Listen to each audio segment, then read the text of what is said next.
сегодня проводим первое заседание нашего Координационного совета по реализации государственной нацполитики в расширенном формате. Как вы знаете, в соответствии с указом президента 8 сентября полномочия по реализации госполитики межнациональных отношений передано Министерству культуры. Ну и поэтому, собственно, наша основная задача, то, как мне написали авторы этой речи, гармонизировать не только цели и задачи национальной культурной политики, но и работу института, задействованных в этой сфере. Или перевести это на человеческий язык, это означает, что мы должны постараться сопрягать вместе ту культурную политику, которую пытается проводить. Слышно нормально? Слышно? Да. Мы в театре, должны хорошо слышно. Просто попытаться сопрягать вместе ту культурную политику, которую проводит Министерство культуры, с вопросами национальной политики и национально-культурной политики, работать вместе в тесной связке.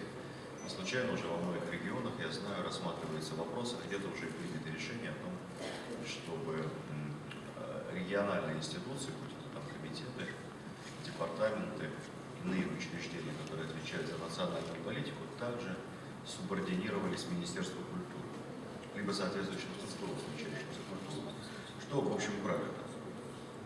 Культурный код лежит в основе национального и цивилизационного единства. Мы исходим из того, мы об этом писали, у нас много вылилось критики в этой связи, тех, кто не читал. Пастернака не читал, он осуждает о том, что Россия, по сути своей, не является в чистом виде ни калькой, ни западноевропейской культурной модели, ни восточноазиатской культурной модели, а является не классическим, то есть это не просто государство, а Россия – это особая, отдельная, самобытная цивилизация, конечно, впитавшая в себя лучшее, что есть в Европе. Безусловно, мы не отказываемся от того, что мы европейская страна, страна европейского выбора, но и впитавшая в себя огромное богатство Азии, Востока, Дальнего Востока. В этом основа нашего величия, в этом уникальность, в этом сила нашей цивилизации. Этническое, религиозное, культурное многообразие нашей страны всегда являлось, вот это то, что я в словами сказал, а здесь только научному написано, являлось важным фактором конкурентоспособности российского государства, стратегическим ресурсом развития нашей страны. Государственная национальная политика затрагивает самые разные стороны нашей жизни. Это не только вопросы культуры, этнические, но и вопросы, конечно, социально-экономического развития народов России, особенно когда речь идет о народах малочисленных, имеющих уязвимый традиционный образ жизни. Это и вопрос своевременного предупреждения межнациональных конфликтов, межрелигиозных конфликтов, противодействия различным формам экстремизма, ксенофобии и так далее. Мы приняли решение создать настоящий координационный совет, который бы занимался координацией госполитики в сфере межнациональных отношений по всем регионам России, опираясь на успешный опыт работы соответствующих советов при Министерстве культуры, многолетний опыт, объединявших отвечающих за культуру в России, и также уже 2 года работает соответствующий совет, объединяющий всех, кто отвечает за развитие туризма в региональных правительствах. У нас есть своя стратегия государственной национальной политики на период до 2025 года. Разработан проект основ государственной культурной политики. Эти документы определяют матрицу целей и задач. Одной из актуальных стратегических задач государственной национальной политики и государственной политики в сфере культуры является социальное самочувствие и духовное развитие русского народа, исторически выступающего как системообразующее ядро российского государства. Настроение общества, состояние восприятия межнациональных отношений во многом зависит от социального самочувствия этнического большинства. На государственном уровне оказывается содействие инициативам Всемирного Русского Народного Собора, как одной из наиболее известных структур гражданского общества нашей страны, площадкой которой обсуждаются многие важные и интересные вопросы. Теперь, что касается институализации в сфере государственной нацполитики. К сожалению, как вы знаете, в настоящее время в ведение Министерства культуры передано небольшое число штатных единиц общего Минрегиона, всего 35, это даже меньше, чем был департамент, соответствующий в Минрегионе. Связано это с вполне естественным желанием правительства, и, наверное, справедливым, использовать любого рода реорганизацию для сокращения управленческого и чиновничьего персонала. Кстати сказать, в той же степени заявки всех остальных ведомств, которые приняли полномочия Минрегиона, начиная даже от Министерства финансов, тоже приняли в сильно секвестированном виде. Мы, конечно, просили больше людей, но это невозможно. С учетом сложившейся ситуации, мы думаем сейчас о создании подведомственных министерств, учреждений в этой сфере, которые бы занимались мониторингом состояния межнаций и этноконфессиональных отношений, либо же о переориентации существующих подведомств Министерства культуры на решение стоящих в области межнациональных отношений задач. Также в связи с упразднением Минрегиона нам надо провести в соответствии с действующим законодательством более 40 нормативно-правовых актов в части вопросов национальной политики. О ресурсном обеспечении. В связи с передачей полномочий в сфере межсоотношений Минкультура теперь станет заказчиком-координатором ФЦП укрепления единства российской нации и этнокультурное развитие народов России. Соответствующий проект постановления правительства Российской Федерации разработан. Ну и в завершение остановлюсь на кратких задачах 2015 года. Среди них, как я сказал, увязка вместе целей, задач культурно-национальной политики, в том числе посредством более плотного сотрудничества органов культуры и органов, отвечающих за реализацию национальной политики на региональном уровне.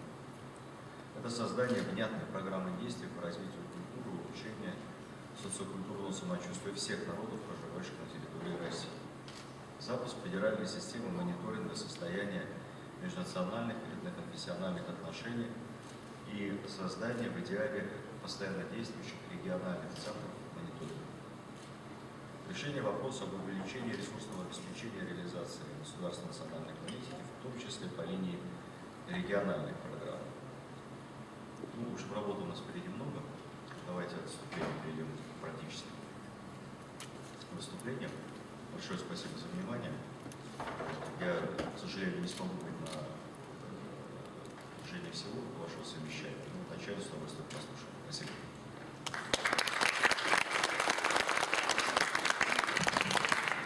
Народная артистка Российской Федерации Надежда Георгиевна Бабкина.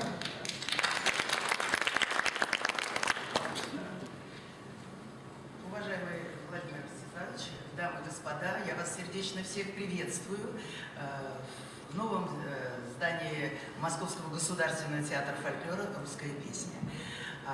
Много центров, много всевозможных организаций в плане национальных движений, но театр фольклора один на всю страну пока еще. Я надеюсь, что это будет иметь некую преемственность.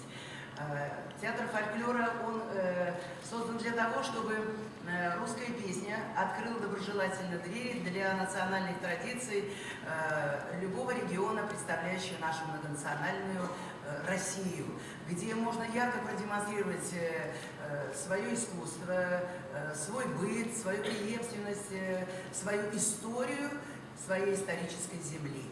И это очень важно. Таким образом, мы будем сплачиваться и объединяться. Моя деятельность давным-давно связана с соборностью, с объединением многонациональных наших традиций, в основе которого лежит русскость, потому что говорим мы на русском языке, пишем на русском языке, изучаем русскую литературу. Страна Россия – основная русская, независимое, потрясающее государство, где, не унижая достоинства разных национальностей, имеющих свою историческую землю, корни и преемственность. Конечно, в первую очередь, культура – это воспитание. Воспитание и продолжение в образовании, которое проходит в конечном итоге на созидание направлено все это. Если не будет культуры, у нас не будет общества.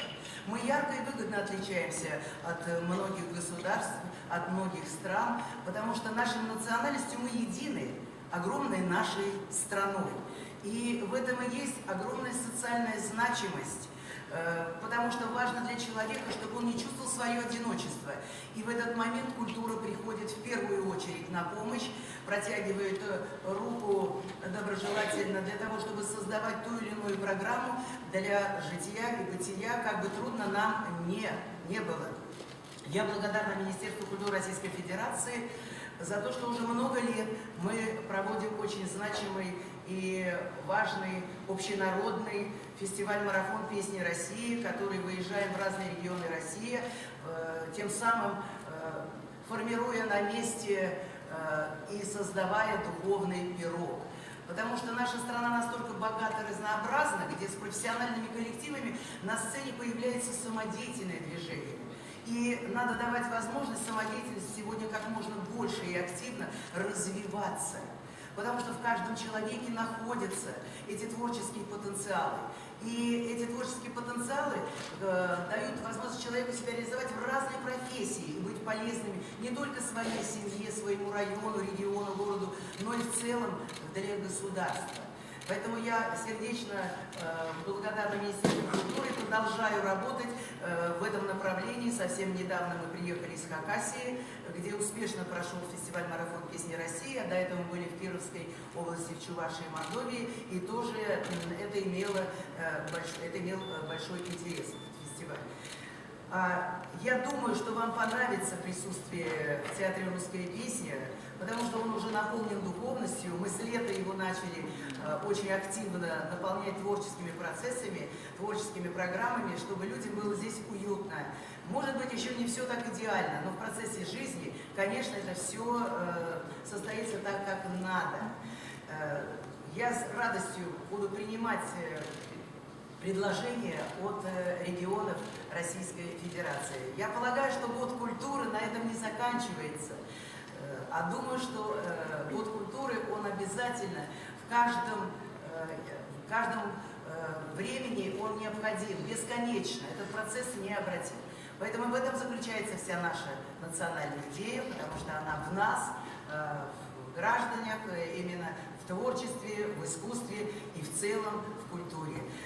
Рада и желаю вам хорошего настроения, плодотворной работы, активной работы и добро пожаловать в Театр «Русская песня».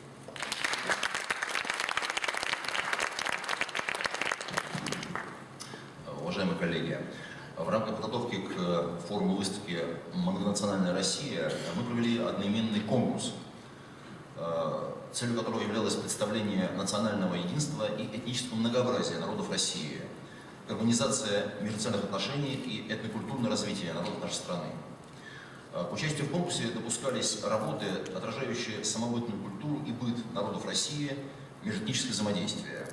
И всего было подано по всем номинациям более 200 заявок. К сожалению, мы сегодня представляем только часть тех, кто в конкурсе участвовал и в нем победил. Этих работ вы можете видеть сегодня на выставке. И все участники конкурса отмечены дипломами, специальными дипломами нашего форума. Вот. А наиболее активным и ярким участникам, тех, кто внес наибольший вклад в работу нашего форума выставки, мы вручим эти дипломы сегодня. И дипломы вручает министр культуры Российской Федерации Владимир Ростиславович Мединский. Можно спросить?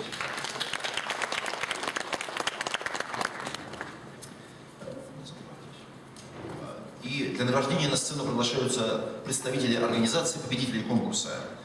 Номинация первая «Национальный костюм». В ней победителями стали структурное подразделение ступени творчества, Центра развития и дополнительного образования «Мир увлечений», государственного бюджетного образовательного учреждения, школа номер 2110 МОК Марьино.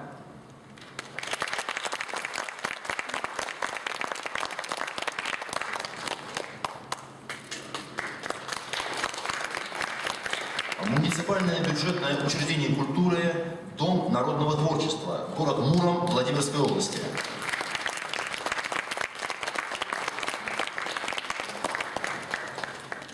Московский филиал Федерального государственного бюджетного образовательного учреждения высшего профессионального образования, Высшая школа народных искусств, Институт, город Москва.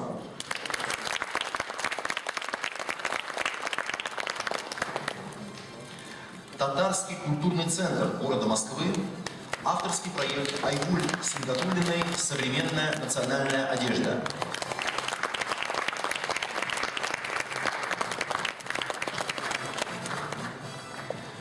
В номинации «Россия и традиционные ремесла» победителями стали ЗАО «Производственно-художественная мастерская «Русские куклы», город Москва.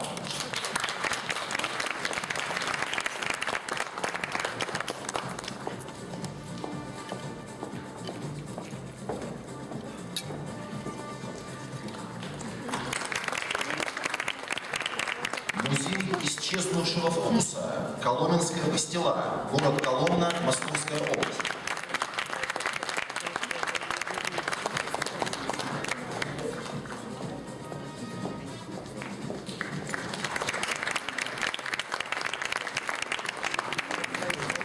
Государственное бюджетно-образовательное учреждение колледж декоративно-прикладного искусства номер 36 имени Карла Фаберже, город Москва.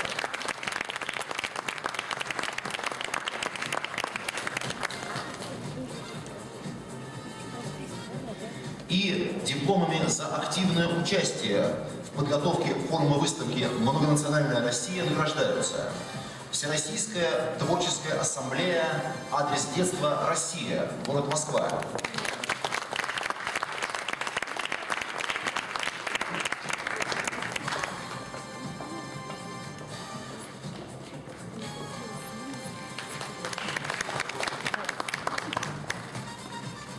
Общероссийское общественное движение «Российский конгресс народов Кавказа».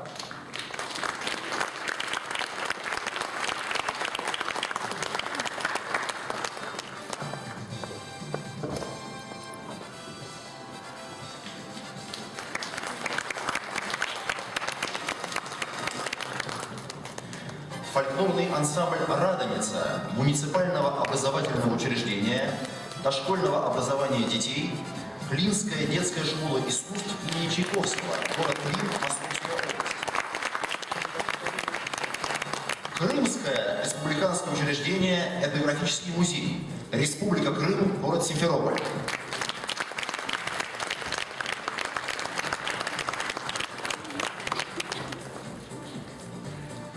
И Севастопольский фонд возрождения крымско-татарской культуры имени профессора Изидинова, город Севастополь.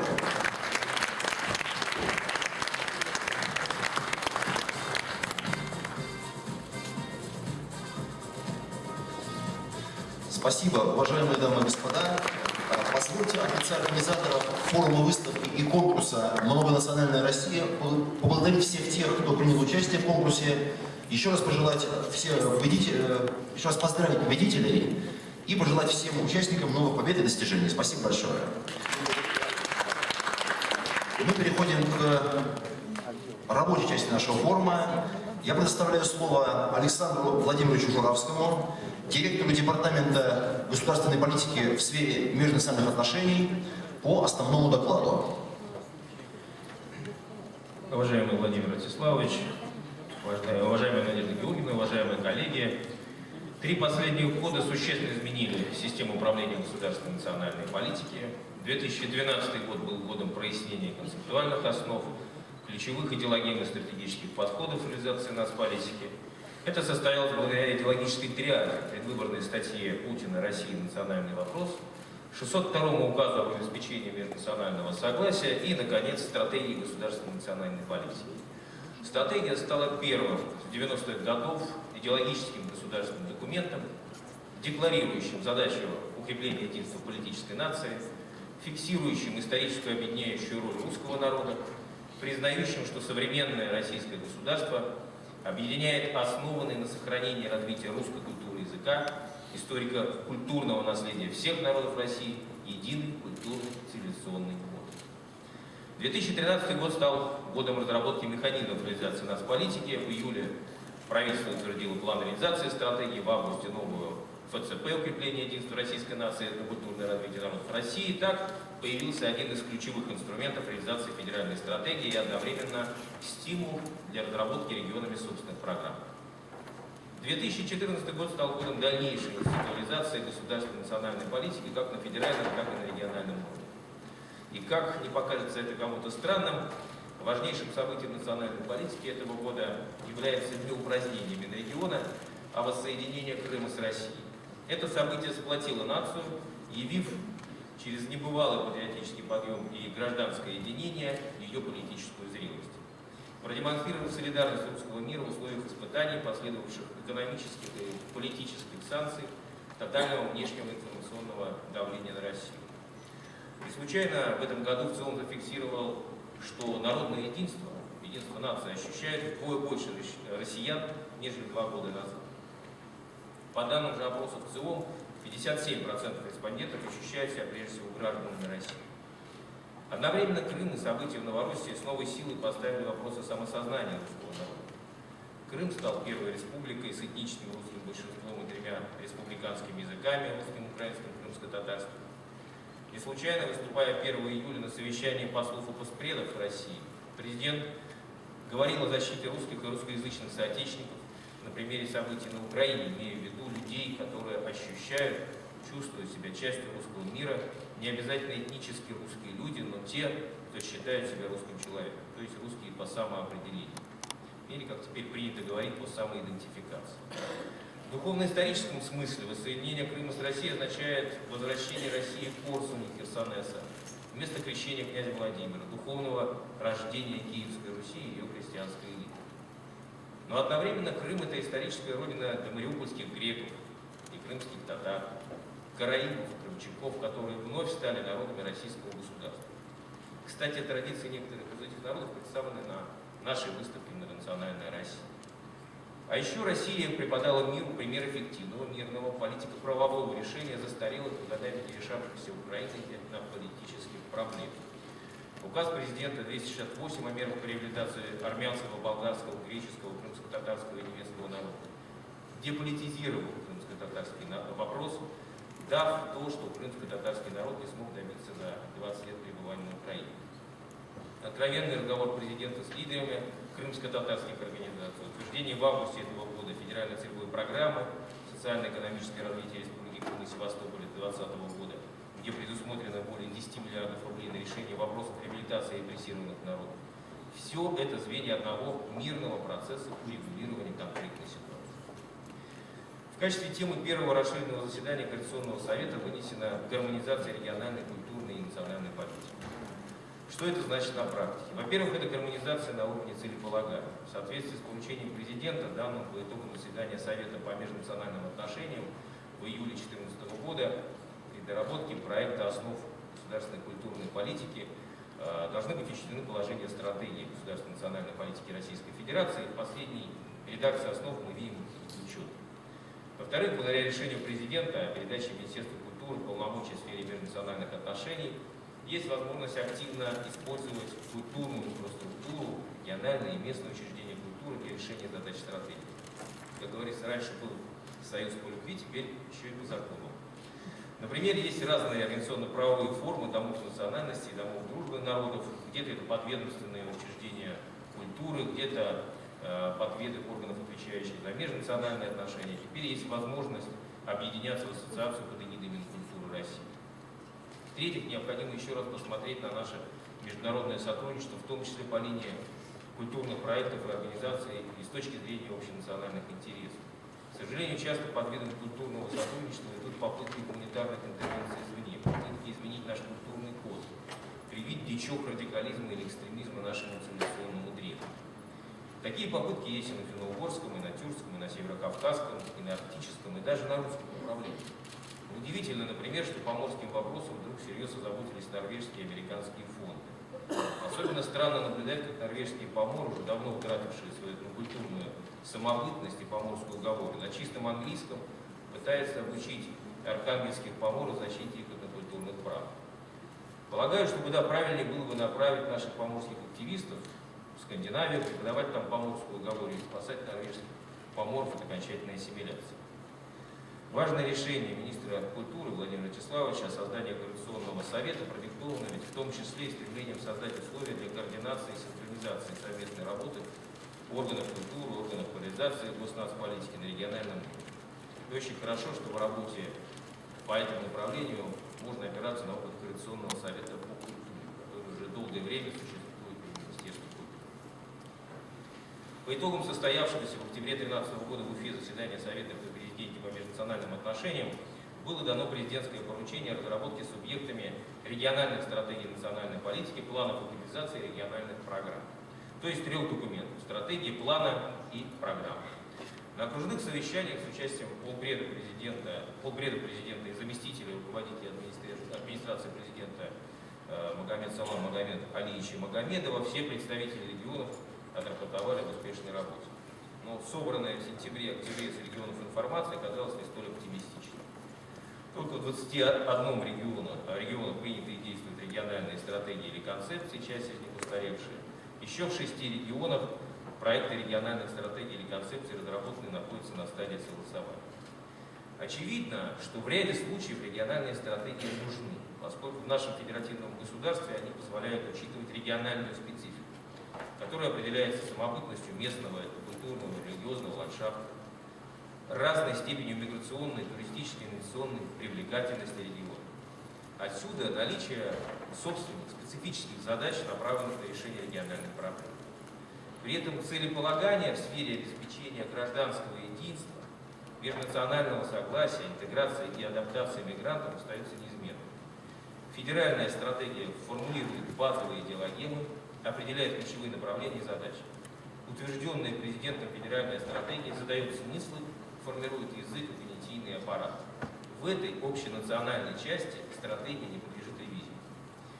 Недопустимо, чтобы кто-то пытался в качестве базы поставить региональную идентичность, неважно московскую или якутскую. Для государства базовой идентичностью всегда будет государственная, то есть гражданская, общенациональная, цивилизационная. Другое дело, что стратегия не может учитывать, федеральная стратегия не может учитывать все культурное многообразие регионов. Да это и не нужно, есть полномочия федерального уровня, а есть определенные 184 и 131 федеральными законами права и полномочия региональных и местных властей. Но и на региональном уровне не может быть полной унификации задач и направлений деятельности. Так вот на культурной сфере задачи, например, Ярославской или Тверской властей, преимущественно русского по составу населения, будут существенно отличаться от задач ХМАО или Кабардино-Балкарской республики.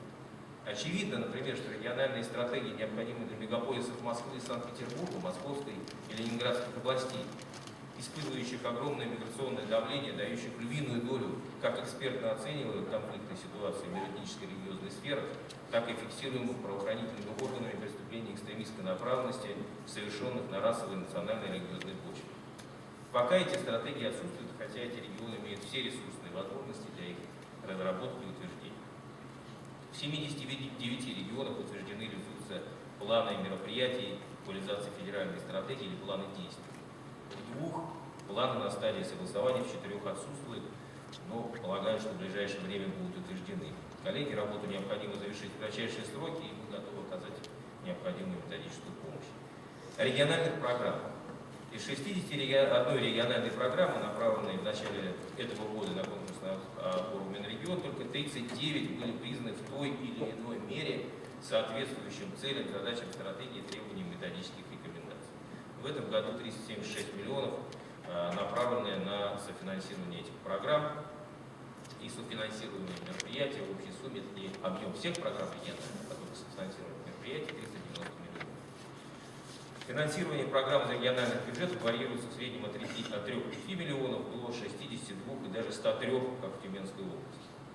Конечно, это не все средства, направляемые регионами на реализацию нацполитики. Есть средства в сфере развития культуры народов России, образования на родных языках, профилактики экстремизма и так далее.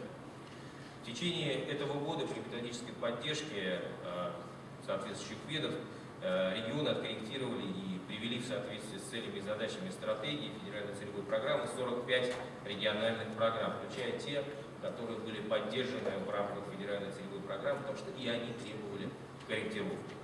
Вновь разработаны и утверждены программы в Забайкальском крае, Калужской области.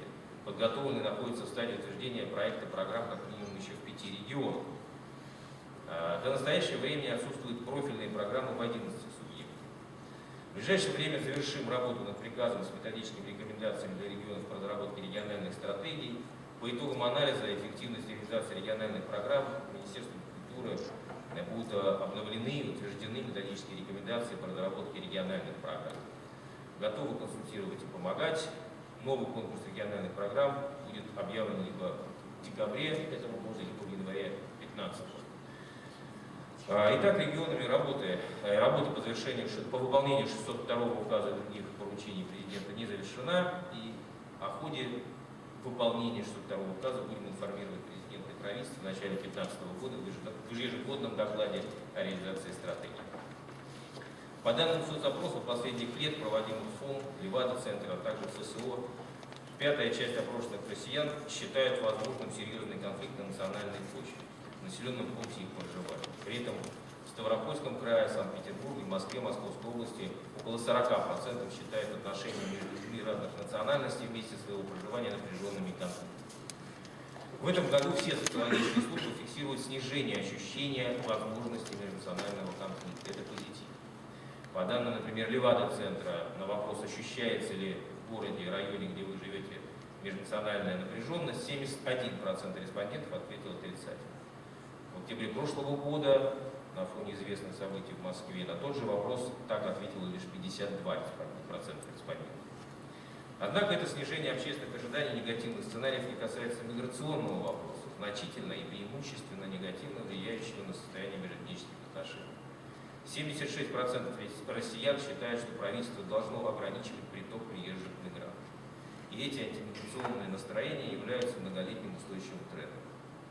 По данным опросов ЦИОМ, последние 7 лет от 62 до 65% это средний показатель, по регионам варьируется в большей и меньшей степени, одобрил бы запрет со стороны властей на въезд в регион представителей отдельных национальностей. Коллеги, 284 федеральный закон уже действует, в том числе и в части ответственности за межнациональные конфликтные ситуации. По решению главы Ставропольского края после недавнего резонансного убийства были отстранены от своих должностей руководители органов местного самоуправления и профильного комитета. Можно обсуждать, было ли преступление национально мотивировано, однако ответственность наступила. В этом смысле понятна необходимость федеральной системы мониторинга и региональных центров мониторинга. Это поручение президента. У нас сегодня состоялся круглый стол. Мы с большинством здесь присутствующих членов Координационного совета обсуждали это. Программное обеспечение разрабатывается, методика отрабатывается на пилотных регионах.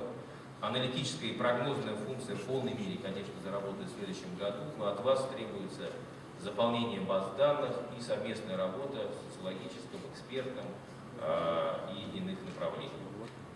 До конца года подготовим 2 доклада по вызовам и рискам в сфере межэтнических отношений, в сфере межконфессиональных отношений. Будет также подготовлена конфликтологическая карта, как с точки зрения существующих рисков, так и с точки зрения актуальных происшествий. Есть еще ряд планов, но, думаю, когда подводить итоги этого года, отметим, что сделано, а что нет. И в конце очень важный вопрос – это тема самочувствия русского народа. В разные периоды истории государства российского важнейшими национальными вопросами признавались немецкие, польские, еврейские. Сегодня, по признанию большинства экспертов, это вопрос русский.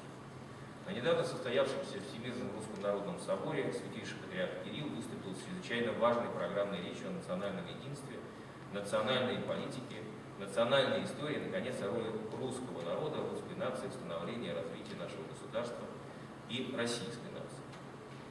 И равно в такой степени, как русская православная церковь объединяет славянские народы, финно-угорские и даже некоторые тюркские, так и понятие русской нации может быть понимаемо и широко, а не только синонимично русскому народу в этническом смысле. Так, во всяком случае, читается Декларация русской идентичности, по моему мнению, достаточно удачный концептуальный текст. Завтра в рамках форума мы проведем круглый стол «Центральная Россия. Историческое месторазвитие русского народа», на котором эксперты, в том числе и представляющие ВНС, различные экспертные и общественные организации попытаются сформулировать некоторые предложения. Мы часто жалуемся на то, что нас не любят, что много внешних врагов, внешние враги, безусловно, есть, но сила внешнего врага есть функция нашей слабости, иными словами, надо быть самим сильным и привлекательным, чтобы не зависеть от происка врагов, а сила в правде. Кажется, пора формулировать русский ответ и недовольствоваться обсуждением русских вопросов, которые, кстати, не сводимы к двум: кто виноват и что делать. Так же, как константы русской цивилизации не сводятся к дуракам и домам. А исторические достижения – реальная действительность мифологизированным потемкинским идеям. Стратегия и основа государственной культурной политики в значительной мере отвечает на многие вопросы. Нам необходимы практические меры. Спасибо за внимание. Пельменная татарская одежда. Прошу вас.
Ну что, друзья, проект Татарща Casual. Давайте поаплодируем. Современная одежда из Татарстана.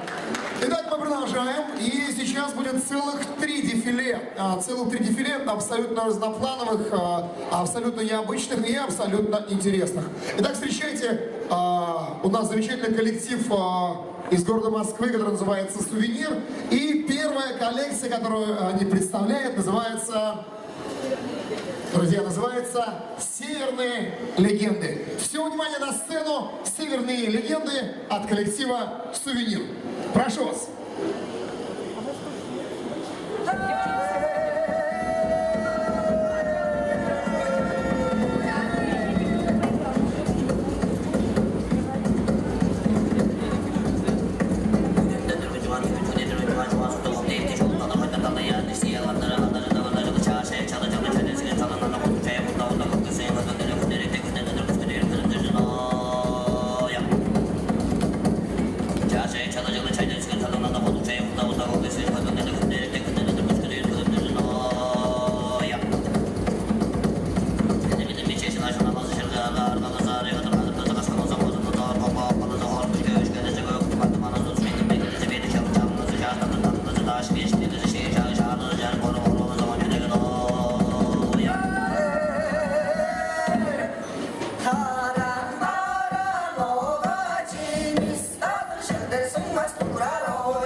Ну что ж, это была первая коллекция коллектива «Сувенир».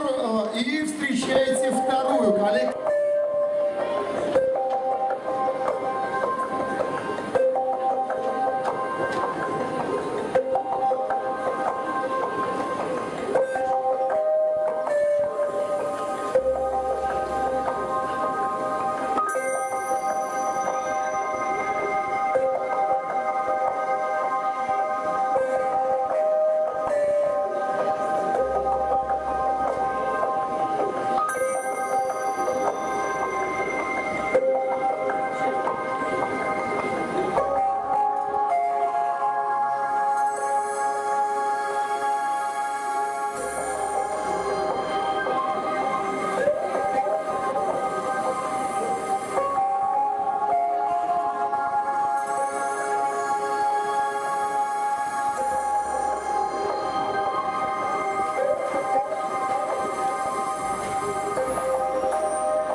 Да, друзья, давайте поаплодируем коллективу «Сувенир». И это была коллекция, да, вот здесь вот за сватки смотрится второго этажа, как, да. Ну что, друзья, продолжаем. Впереди много интересного. Сейчас начнется большой концерт в основном зрительном зале. У нас финальное выступление здесь, на центральной площадке фойе форума выставки «Многонациональная Россия». Сегодня Республику Татарстан представляли целых два коллектива. У нас был показ модной одежды на татарщак casual, даже такая была история. Но сейчас, друзья, большой, яркий, улыбающийся, запыхавшийся в московских пробках татарский коллектив, друзья. Ансамбль татарской песни Татарского культурного центра города Москвы «Мирас». Давайте поаплодируем и встречаем наших замечательных дорогих гостей. Прошу вас, «Мирас».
Сердечно вас приветствую. Добрый вечер, достопочтенная публика. Народный ансамбль танца «Ильдар».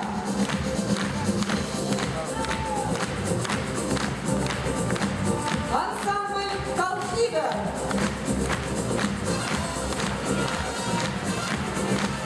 Гжельский государственный институт «Чукотка».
Ваша президент, прошу. Спасибо большое.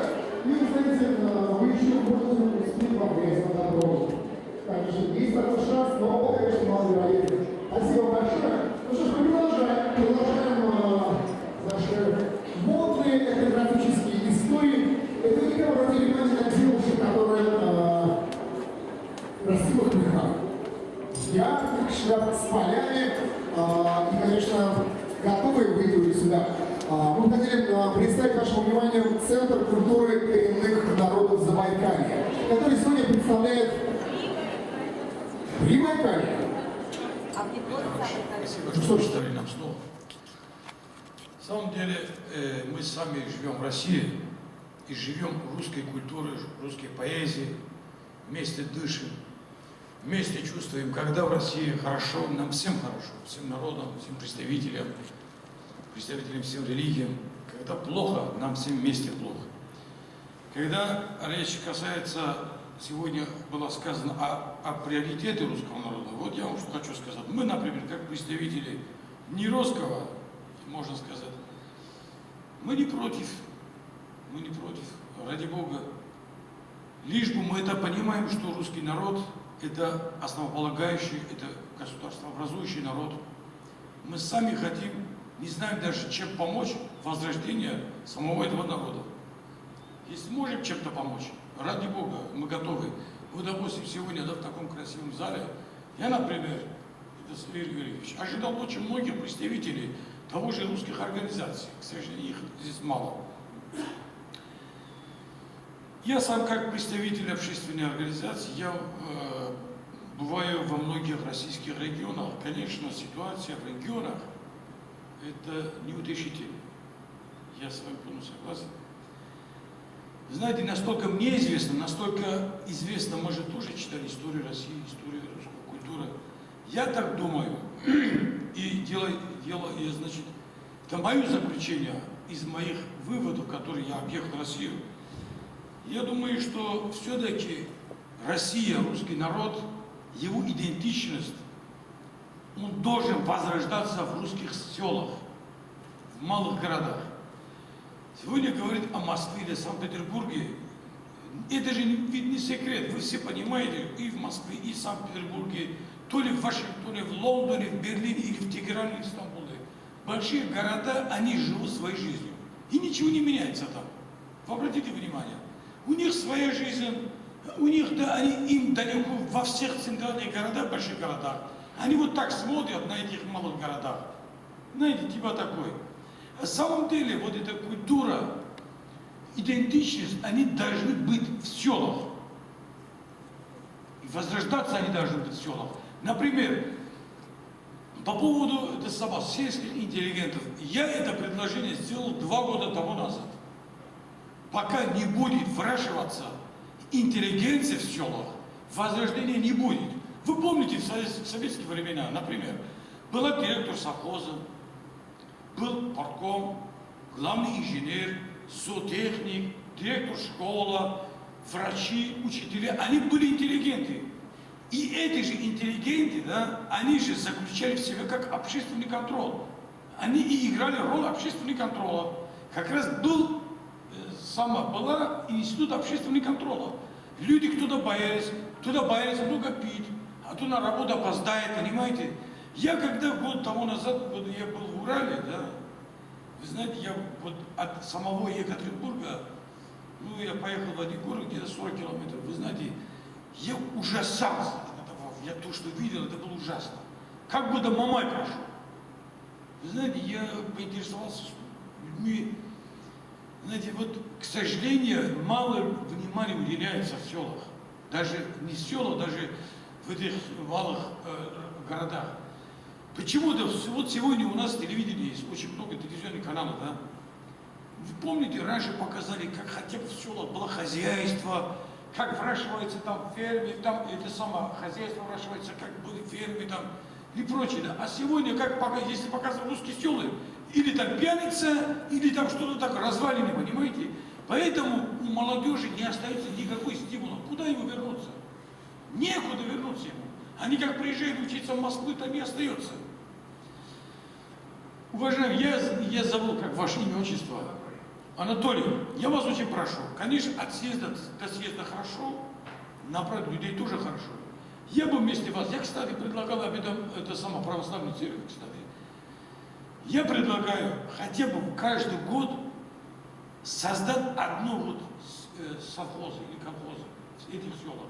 Хотя объединять несколько сел, создать что-нибудь, чтобы отправить туда молодежь, чтобы там создать клубы. Я, кстати, вот, когда у меня был разговор с русскими молодежами, да, с православной церковью, что делать? Я этого им предложил. Возьмите земли, да, вот создайте хозяйство. В этом году одно село, в следующий год третье. И также показать всем, и это рекламировать по телевизору. Чтобы люди увидели, понимаете, чтобы появился стимул, чтобы врачи вернулись туда, музыканты вернулись туда, клубы были созданы. Поверьте мне, если говорить о русской идентичности, о его культуре, да, без сел и без малых городов, это невозможно. Как бы мы ни говорили в Москве, Санкт-Петербурге, это хорошо, конечно, Москва, Санкт-Петербург идеями поможет. Ну, а сама, потому что как ты приезжаешь в Москву, многие потеряют, кто он такой. Многие об этом забывают. Понимаете, вот в чем дело. Поэтому вот то, что я могу сказать. Спасибо вам, что Игорь. Спасибо. А я в порядке реплики. Через неделю приглашаю вас к министру сельского хозяйства Федору вместе с единомышленниками, которые хотят поддержать российский завод. И вы должны... С удовольствием. С удовольствием. Спасибо большое. Значит, если позвольте, так вот, в активной фазе никто не хочет так вот правду сказать, вот как-то свет. Если можно, да, пожалуйста. Только представьтесь. Добрый день, уважаемые коллеги. Буранова Лариса Николаевна, Удмуртская республика. И я отсюда, спасибо. Министр национальной политики Удмуртской республики. У меня вышла сюда для того, чтобы не рассказывать о своей практике, праздниках и фестивалях, которые, в общем-то, проводятся абсолютно во всех регионах, просто с конкретными предложениями, если уж Александр Владимирович сказал, что вы ему передадите. Предложение первое. Сегодня крайне мало общероссийских площадок или хотя бы межрегиональных площадок, которые собирали бы общественное, русское национальное общественное движение. Такое, ну уж между нами говоря, правильное движение. Неправильные собираются, и, к сожалению, это к сожалению. Сегодня в Удмуртской республике очень активно действует одно из самых сильных общественных объединений сегодня в республике – это общество русской культуры. Они имеют отделения абсолютно во всех городах и районах. Каждые полгода, наверное, возникают новые центры русской культуры. Они издают свои методические пособия, проводят исследовательскую работу. То есть каждый месяц какие-то большие общереспубликанские форумы. Но я вижу, как общественные организации трудно работать в связи с тем, что организация в большей части варится в своем собственном соку. Поэтому у меня предложение к Министерству культуры, наверное, сейчас, и к нашей, может быть, Ассамблее народов России, использовать потенциал общественных организаций, русских организаций Российской Федерации, и все-таки почаще и побольше на различных тематических площадках собирать людей, которые вот на общественных началах работают в этой теме. И следующее предложение. В связи с тем, что на базе Дома дружбы народов Удмуртской республики организуется, сейчас мы работаем над моделью ресурсного центра, о чем вчера Светлана Константиновна Смирнова говорила, ресурсного центра Ассамблеи народов России.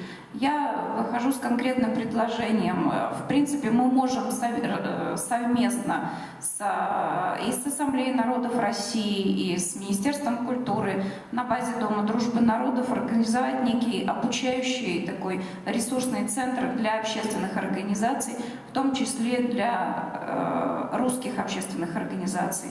Что греха таить, сегодня общественные организации необходимо учить. юридическим вопросам, вопросам управления и так далее. Ну и третий вопрос. Сегодня мы крайне нуждаемся в различного рода методических материалах, и печатных, и аудио, и видео, которые бы были в формате такой научно-популярной форме, для того, чтобы для разных возрастов, для того, чтобы распространять этот методический материал в образовательных учреждениях разных уровней. Потому что сегодня крайне мало материалов вообще по народам России, но я считаю преступно, что нет таких материалов по русскому народу, государствообразующему народу Российской Федерации. Потому что чаще всего обыватель пользуется, к сожалению, стереотипами, а не объективной, нормальной, хорошей этнографическо-историческим материалом. Вот у меня такие 3 предложения. Спасибо. Я умоляю, вы можете просто чтобы я... Если можно, я пожалуйста.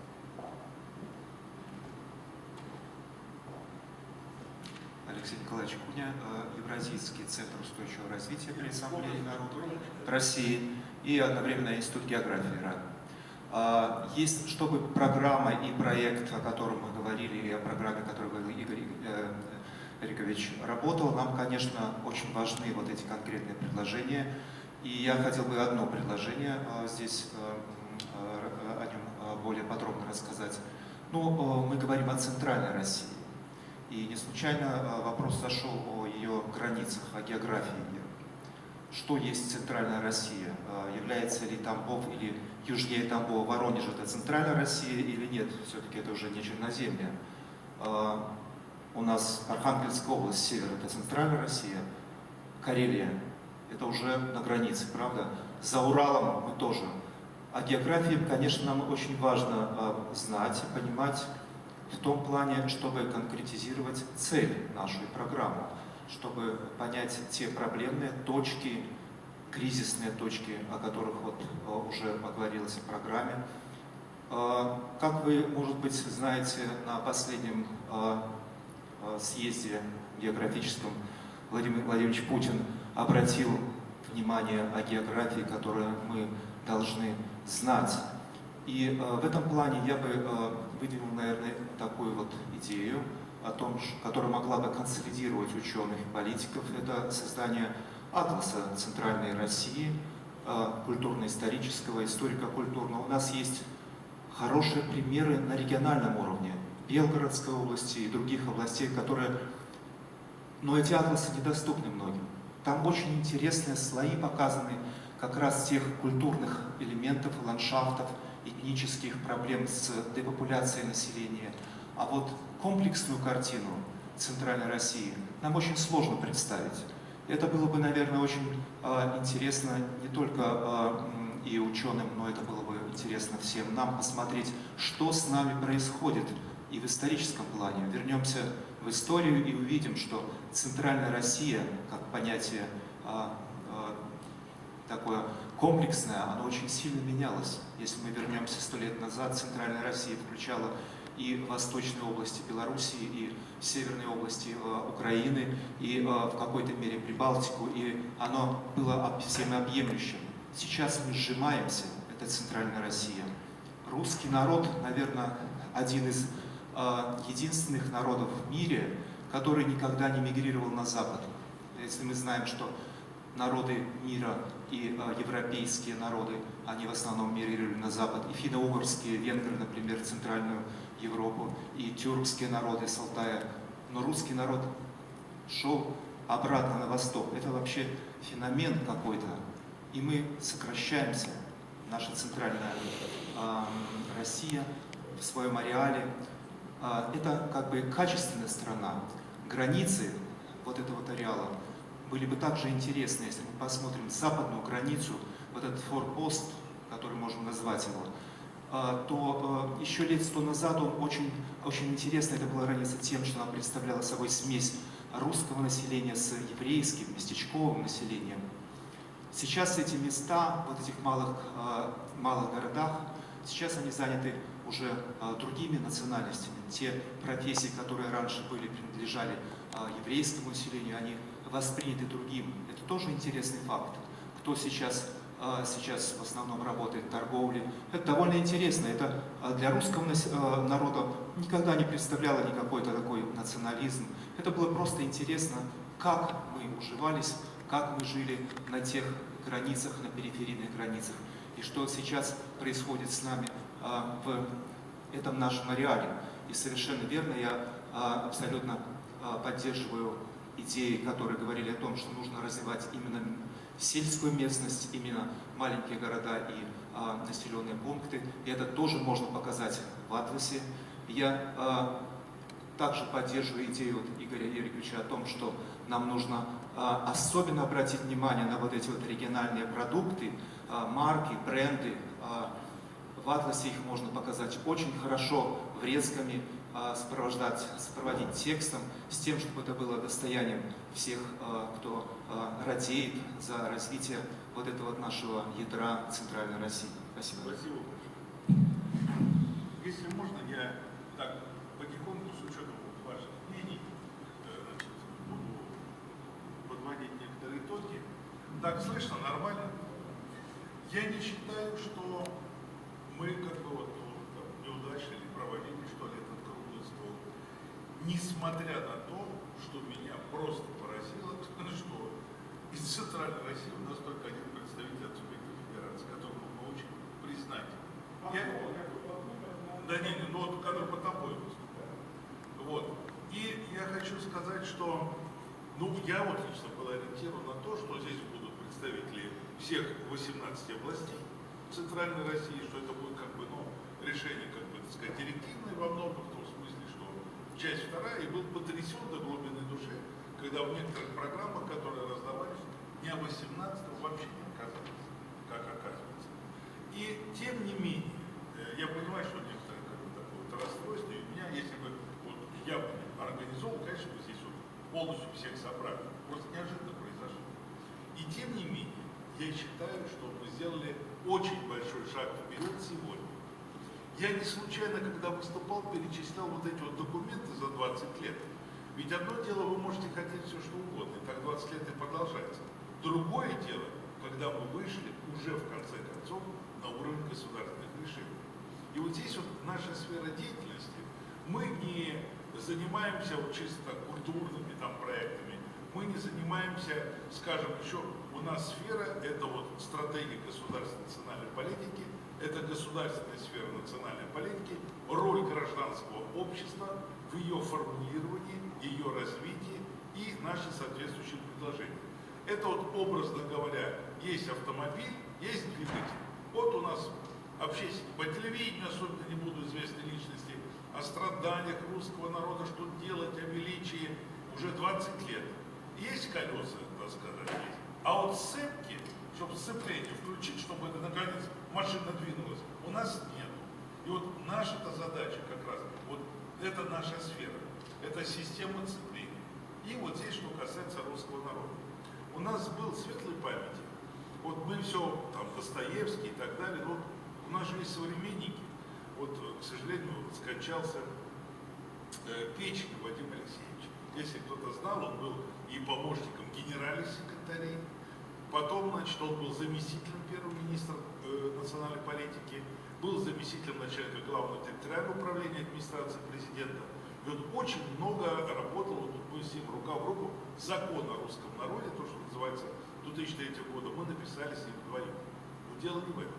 Он написал фразу, которую я долго мне объяснял, я не мог поверить, о чем идет речь. Он сказал, что мы не решим никогда никакого ни русского вопроса, ни всех остальных, до тех пор, пока русские сами не поймут значение русского вопроса в России сегодня и в нашей истории. Я вам прямо хочу сказать, и сегодня мы это увидели. Понимания русского вопроса до сих пор нет однозначно. То мы русские потри шкуру, как говорит, кожа там татарин вылезет, то еще-то, только культура. Вот мы ездим, ну, за рубежом бываем всюду. Русский мир. Вот русские, как говорится, собрались все русские. Приходишь на встречу с русскими, и ни одного русского. Рады они там вот сидели с армянами. Да, конечно, они рады, что они вот их собрали, там с ними поговорить, все. Они что, вернулись и, так сказать, начали свою русскую жизнь продолжать, и это они как были армянами, так и остаются. Вот когда у нас тоже еще, у нас очень много, я что хочу сказать, нагромождений по русской тематике. Или, что ж вы делаете, ведь за границей мы все русские. Ну, раз мы русские, что вы тут внутри русские говорите о каких-то своих национальных вопросах и так далее. Мы все русские. Возьмите татарин, приехал в Париж, да? Ему говорят, о, русские приехали, да? Ну, послушал. Он что, в Париже перестал быть татарином? Нет. Он что, вернулся к себе в Казань и говорит, ну все, жена, был в Париже, меня русским назвали. Так, в мечеть больше не ходим. Все, теперь только в русский православный храм, начинаем там русскую свою жизнь. Чушь, конечно. Я хочу просто сказать, что русский такой же народ, как все остальные народы. Вот хватит нам мифицировать, так сказать, мифы вокруг русского народа, и в этой связи мы подходим к следующему вопросу, самому тяжелому, то, что и Печенев тоже говорил. Мы сохранили полностью преемственность в отношении национальных меньшинств и в Российской империи, и в Советском Союзе, и сегодня в России.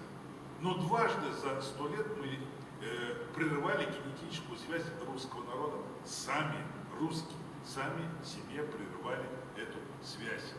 Вот прошел День народного единства национального, стали поднимать документы. Вот мы выгнали польских там оккупантов из Кремля. Кто были Лжедмитрий, все три, все русские, Мишка Отрепьев там остальные. Кто пригласил короля Владислава Польского, русский земский собор, если вы помните. Было условие, чтобы он принял православие, он его не принял. Кто были все те, которые освобождали от поляков? Минин, татарин крещенный был, Пожарский, русский был, черемисы, татары, эти самые, мордва, чуваши. То есть все и русские, естественно, многонациональный состав выгнал поляков, приглашенных и сорганизованных вся смута руками русских. Нет русского внутри национального единства.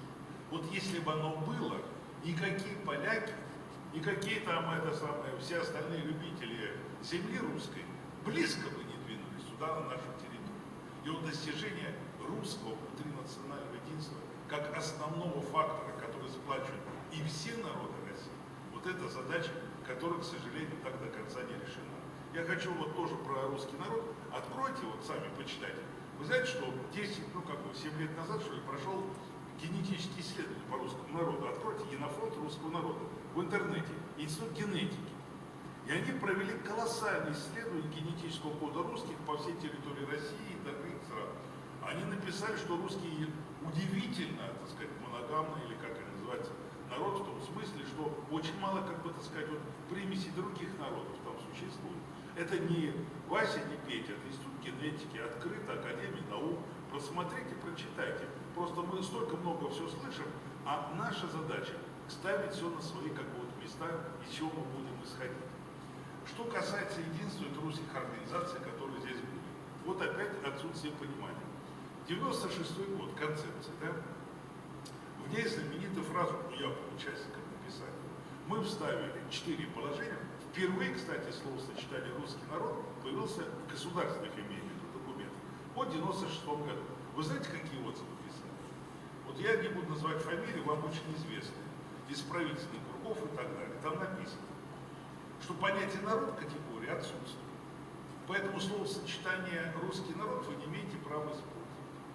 Мы спросили, значит, а вот вы товарищу Шамилу говорили, что там народ отсутствует, что почему он говорит татарский народ, а любой другой народ? Принцип – тишина. То есть доходило вплоть до этого. И когда мы говорим о том, что вот программа национально-культурного развития должна быть и других народов, и мы писали всех других народов, мы собирали десятки раз эти русские организации, которые орут, кричат, бегают, прыгают везде. Партии в том числе. Давайте вот хоть одну программу напишем. Вот по центральной России то, что мы хотим. Ну, раз соберутся, два соберутся и распадутся. То есть я хочу сказать, это действительно проблема очень большая. Вот мы в Ассамблее народов России, вот наш комитет, что мы сделали? Я просто к вам обращаюсь, и вот в связи с вот, то, что вот Буртин наш замечательно сказал. Создать какую-то единую организацию русскую в России, это бесперспективно, это бросить эту идею не было. У нас есть Всемирный Русский Народный Собор, но это именно как бы конфессиональная, так сказать, вот организация во главе с его святейшеством. Я член Центрального Совета. Мы делаем все, конечно же, чтобы он, так сказать, дальше развивался. Но у нас есть конфессиональный подход, есть, значит, там, другие подходы. Вот наша сфера, мы создали при комитете Координационный совет традиционных русских организаций. Вот именно те организации, которые заняты вот разработкой вот этого механизма. То есть вот те реально, которые, во-первых, понимают, что происходит, знают направления, по которым действуют. Не орут, не бегают, а вот реально могут в состоянии вносить свой вклад вот в то, что мы называем национально-культурное развитие в целом в каждом субъекте. Я обращаюсь к вам с предложением. Вот мы не услышали, я вот в этом году был в Татарстане, проводил встречу русских организаций Татарстана. Огромное число вопросов, вы знаете, по родному языку, по всем остальным.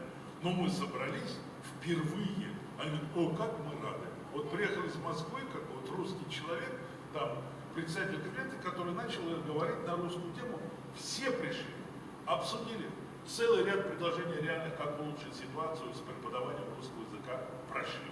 Вот нам надо вот это созидательное начало и те организации, которые есть. В этом смысле обращайтесь, и мы давайте вместе вот такой координационный совет, который не будет командовать всеми. Вот мы приняли решение, так, все организации делают. Это все развалится мгновенно, никто и слушать не будет. Вот. А вот как на общих интересах, на общих вопросах, я думаю, что это имеет очень большую перспективу. И мы, наверное, вот в плане пропагандистских материалов просто направим и положение по Координационному совету, и вообще направление деятельности, если кто где считает нужным, мы это обязательно сделаем. Это, значит, вопрос о самоорганизации, то, что мы как раз и говорили, и по Тамбовской области, это принципиально. По, вот опять, где границы, там, Центральная Россия и все остальные. Мы вступили, во-первых, закончился постсоветский период. Это уже мы все ясно понимаем. Украина. Первый межцивилизационный бой, война. Между двумя цивилизациями. Нет границ территориальных, обозначенных решетками между цивилизациями. Вот к светлой памяти митрополит Петерим, вот он был Волоколамский, Юрьевский, вот он пришел, говорит, Игорь, говорит, давай я тебе покажу. Вот в Волоколамске, там посередине, вот если вы будете, огромный такой стоит, значит, стол. И на нем русский воин, который смотрит в сторону запада. Он с щитом, с мечом стоит, ждет, вот сейчас нападет на него. А он же, но на стороне, которая обращена в сторону Москвы, щит опустил, меч опустил, он на него облокачется, как бы он смотрит на Москву. И смысл врагам мы готовы дать отпор и мир в Москве. Он говорит, ты знаешь, что это? Это цивилизационная граница. В то время было. Что на Украине происходит? Это вот эта незримая цивилизационная граница, вокруг которой идет вот эта война. Чему я говорю? Я вот хочу с институтом географии тоже, значит, поддержать, что вот эти границы духовно-нравственные, они оказываются не менее мощные, чем формальные территориальные границы, которые сейчас проходят между нашими странами, регионами и так далее. И на это мы, конечно же, должны обращать, значит, свое внимание. Значит, что для меня просто неожиданно, спасибо вам от всей души. Я понимаю, что Александр Владимирович так был озадачен, когда я стал говорить про национальное достояние. Вы знаете, мы действительно вот перекопали вот весь огромный объем, так сказать, материалов. Ну что, опять нужно будет центрально. Да, мы проведем социологические исследования, да, все проводят. И сейчас там, и тем более мониторинг идет. Проведем качество людей, там, вот какой уровень образования, там, здоровья, все. Это все проводят. У нас должна быть то, что мы говорим, как бы, не просто изюминка, а вот где вот этот двигатель, который как бы дальше вот связал воедино эти факторы. Дороги, люди, сельские поселения, программы там экономического, другого духовного развития. И вот мы вышли вот как раз на эти факторы. Вот это вот то, что создает основу устойчивого существования и дальнейшего развития. Как комплексно, то, что я вам зачитывал, вот эту формулировку. И вот то, что Тамбов сейчас стал говорить, действительно он начал до этого в Ярославле. Вы знаете, что в Ярославле это вот 30-томная книга «Ярославский мир», где там тоже отдельный том, что такое семья ярославская, что такое вот природа. Природа всюду, мишки всюду, а вот это наш мишка бежит, это вот наше болото. И мы все ярославцы должны знать, вон там наше вот болото, оно так называется. И мы всех приведем туда, к этому болоту, чтобы все детишки знали, это наше болото. Вот это Волга, где у нас протекает, вот здесь кто впадает и так далее, и так далее. И через вот снизу вверх идет процесс созидания новой России. Идет процесс нациостроительства. Поэтому я сегодня, не знаю какой, я наоборот убедился в том, что вот как-то рассмотреть вот этот вот клубок основной, как национальное достояние, это не просто теоретические какие-то. Вот вам пример, лес, вот опять. Вот Каримов, Узбекистан. Вот все союзные республики ушли по пути национального строительства четко абсолютно. Да, это государство узбеков. Хлопок был, который губил, значит, он говорит, Каримов, все, конец. Хлопок сырец вот больше не вывозит. И если это было на 80% хлопок экспортировать, сейчас где-то 10% максимум. Что он делает? Вязь, вот эту. Что последствия? В шарах все наши текстильные фабрики хлопкоперерабатывают по центральной России накрылись, перестали вывозить. Но 1 тонна хлопка сырца, там, условно, 100 единиц, а вот эта переработка уже 300 до 500 единиц. У нас лес.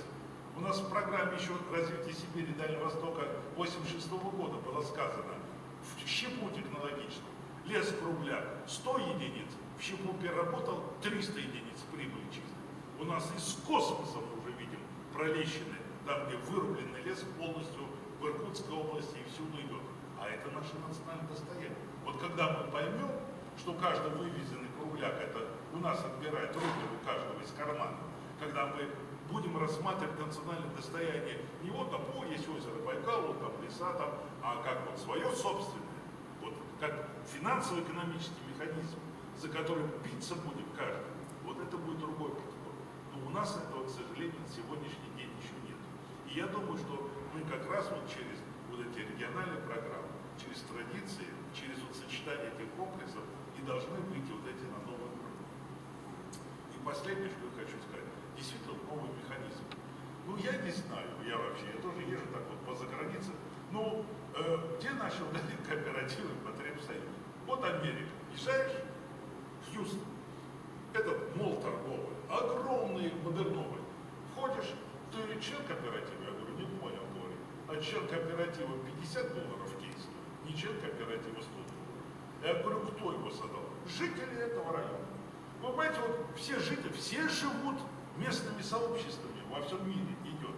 Вот идет вот район, рынок в Москве. А что, сделайте акционерку как народное предприятие, чтобы у каждого была одна акция. Почему народное предприятие все хотят уничтожить? Да потому что там один работник одну акцию имеет. И его нельзя купить, его нельзя, если только перебить всех до конца, так сказать, каждого работника. А во всем мире это вовсю это основная производительная сила. Это и производительная сила, это новые рабочие места, это финансовый инструмент новый, хозяйственный. Совершенно не развит у нас, хотя во всем мире это номер один. Ну, про кооперативы, потребительское общество, все остальные, все это известно, все живут через эти потребители. Студенчество тотально все сидит, все кампусы, все университеты, студенческие и потребительское общество. У нас нигде ни в одном университете, я сам в РАКСе преподаю там и в других, нигде ни одного студенческого потребительского общества нет. Нигде кассы взаимопомощи. Я из военной семьи, мы помним, вот копишь, вот надо холодильник купить. Вот дошла очередь через год до нас взять в кассе взаимопомощи и купить холодильник. Вот где вот на низшем уровне? Только в банке, где потом тебя 50 тысяч взял, а вернешь там 90 там, да еще не знаю, чем кончится. То есть я хочу сказать, что надо выходить при вот как мы видим по центральной России, вот на новые такие вот формы все-таки, которые должны быть. И иметь в виду, что вот то же самое романовская овца, все эти породы, картошка тамбовская, мичуринские яблоки, это не просто вот Красная площадь, мы в Красную книгу занесли и все. Это средство нашего существования, основы устойчивого развития. Я хочу вас всех поблагодарить. Хочу принести извинения, что, может быть, что-то не так, а, наверное, так оно и есть. Многие из того, которые хотели, должны были прийти, не пришли. Ну, я скажу, казаки сегодня у них вообще большой казачий круг по центральной России. Мне атаман звонил, да, я вам передаю привет от него. Уже здесь казачество должно как бы быть, они все под ружьем стоят у них свое. Правительство Москвы и все московские организации сегодня, Межнациональный совет города Москвы, как назло, в этот же день. Ну просто вот поэтому налетело несколько мероприятий, которые должны были бы прийти сюда. Вот. И позвонил мне вчера Ганич, председатель Союза писателей, он лежит в больнице, он действительно плохо он чувствует. Вот, давайте пожелаем ему как бы здоровья, естественно, я передам. Но с другой стороны, он просто вам просил передать, чтобы писатели России за Центральную Россию, мы с ним как раз на выездном заседании президиума, президентского совета по межнациональным отношениям и выступали по поводу по Центральной России, и вот что и привело к тому, что появилась вот эта программа. Вот, значит, дальше что? Все ваши предложения совершенно спокойно. Вот, значит, вы вот на сайте Ассамблеи народов, потому что он самый простой. Этот сайт, он везде есть, он висит, электронный адрес, присылайте, значит, кто хочет стать членом рабочей группы. Так, расширение, я понял эту критику в свой адрес. Вот, ну давайте мы чего-то начнем от Центральной России. Мы имеем в виду, конечно, там и север, и другие. Речь не идет о каком-то сепаратизме. Нам надо просто отработать какие-то вот механизмы, понять, что и как это идет. И вот так мы, как всегда, победим. У нас просто полная безысходность. Мы просто обязаны. Понимаете, вот первое слово агрессивное всегда было со стороны наших врагов. Но последнее слово победное всегда было с нашей стороны. Спасибо вам большое.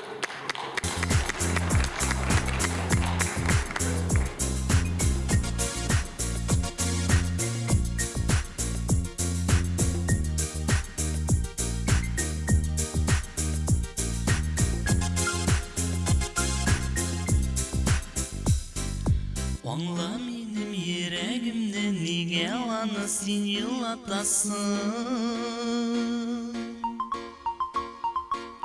Күзләреңә яшьләр тулды, ничек син аны аңлатасың? Күзләреңне карлар күмде, оныткансыңдыр дисең мәллә? Буранларның көче җитмәс, мәхәббәтемне сүндерергә. Юк, юк, ташлап китмәсен, калдырма мине ялгызым. Көт, барыбер киләм мин, яши алмыйм мин бер үзем.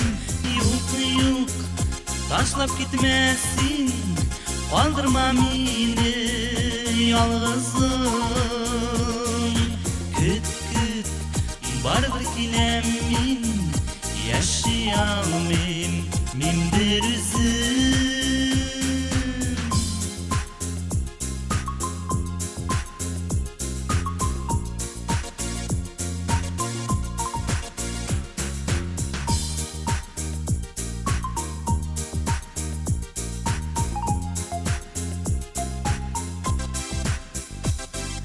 Күз алдымнан китми минем синең моңлы карашларың.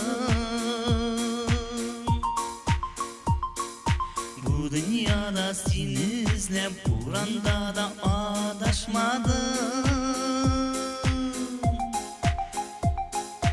Килер әле бер матур көн, кабат бергә без кавышырбыз. Салкын җилләр артта калыр, без икәү бергә калырбыз. Юк, юк, ташлап китмәсен, калдырма мине ялгызым. Көт, барыбер киләм мин, яши алмыйм мин бер үзем. Юк, юк, ташлап китмәсен, калдырма мине ялгызым. Көт, барыбер киләм мин, yaşayalım min bir üzüm.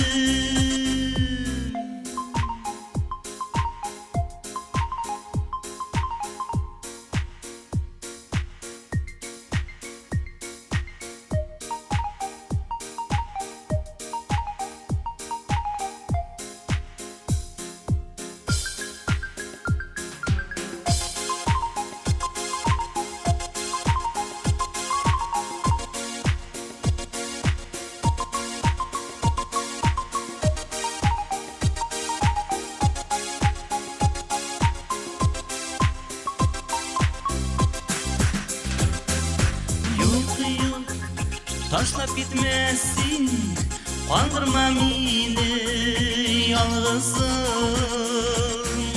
Küt barbar kilemin, yaşayalım min bir üzüm.